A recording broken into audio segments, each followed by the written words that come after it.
SDLC, System Development Life Cycle. What is a system? System, it is the integrated, and you can say like that, any of the system is the combine all the respective and interrelated and interconnected components to accomplish the entire system. For the managerial aspect, the complete system has all the components should be integrated properly, as well as interdependent and interrelated components are get the proper information as per the concept what they are required. So, in a technical terms, a system is an organizational relationship among the functioning units or components to achieve the predefined goals.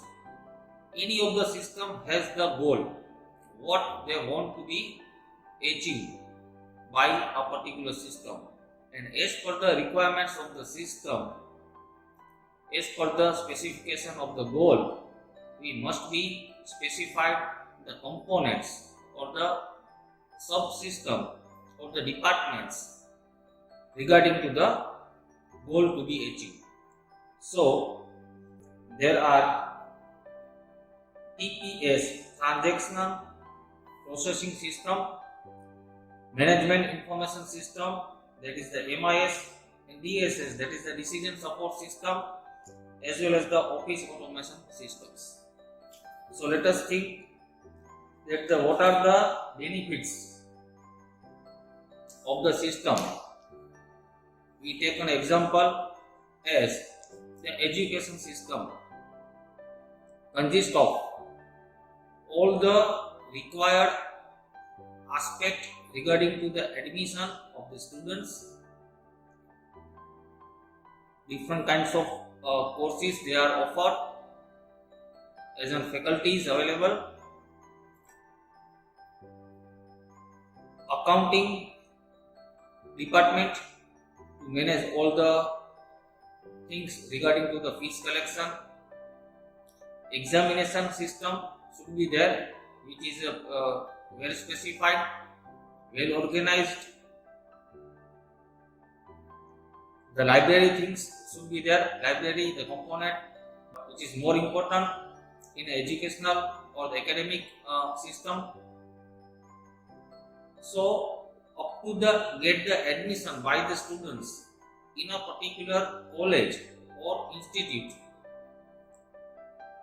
are to be the part of all the transactions are to be held from the system up to the students is get the final completion of the course.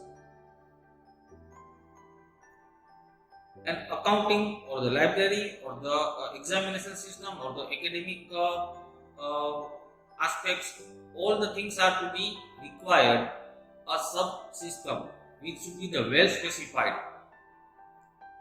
Okay, now let us know what are the benefits of the computerized or the software which is help us to develop the system, or it is required to provide a more powerful things to manage all the system.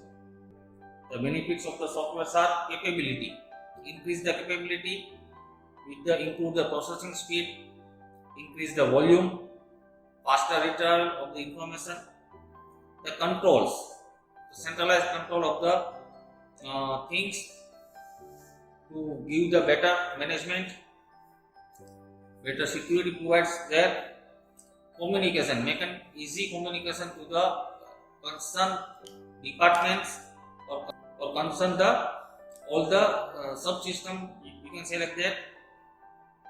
The cost, once you establish the system, a computerized software to manage any of the institute, then it is the establishment cost is suppose going to higher, but as the time goes things are to be doing smoothly and the productivity is increased, as well as all the decisions regarding to the systems are to be taken easily and the cost is being effective with the time goes. So reduce the cost after such a period of time. Once you establish a system, it is the more powerful things.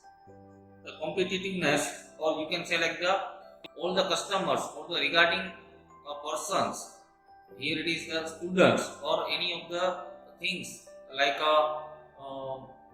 suppose one student is need such a books.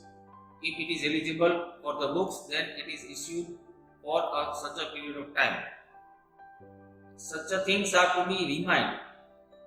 Suppose once you issue the library books to a particular students, after such a period of time like a week or 15 days, it should be give the reminder to submit and reissue the other books. So improve the productivity and give the competitiveness with the things. Information systems and all are more robust to take a decision by the management. So as per the data, as per the all the transactions are to be given to the feed to the softwares. Once you make a software is working properly, then all the required analysis are to be held with the softwares, and these are lead to provide a better decision by the management. Because of once you get the right information, it leads to the right decision taking. So the characteristics of the systems are organization, interaction, interdependence, integration, and the centralized objectives. Now the SDLC, or the System Development Life Cycle. System Development Life Cycle. Any of the systems, either it is existing system or you want to develop a new system, it is lead to the System Development Life Cycle. Any of the system require a basic information. What is the goal? What is the goal to be achieved after completion of this system?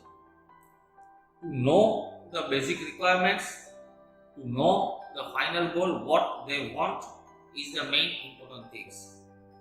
It is a first stage, that is the preliminary investigation about the existing system.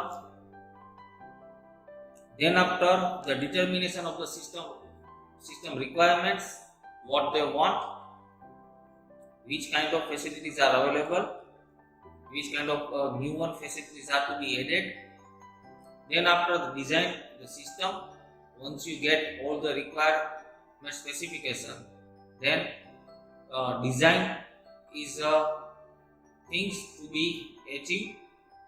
Then after develop the software, this is the coding of the softwares. Then after the system is being tested, before going to develop the software, before going to coding the software, the design must be tested. Then you start the coding. It is quite better give the performance to during the process to develop the system. And finally, the implementation of the softwares with particular type of training or a particular kind of training sessions should be there, and reviews of the softwares should be there, and to improve the requirements during the using that particular softwares. Improvement should be there, or the new version should be there to develop. And again, doing the same thing up to the SDLC, is a system development life cycle. Once you develop the software, once you design, once you develop, once you install or implement into the usage, after the experience of the concerned people, they give the feedback and they find some problems to operate the system. It should be help us to improve the software quality with the new version or the new softwares. Thank you.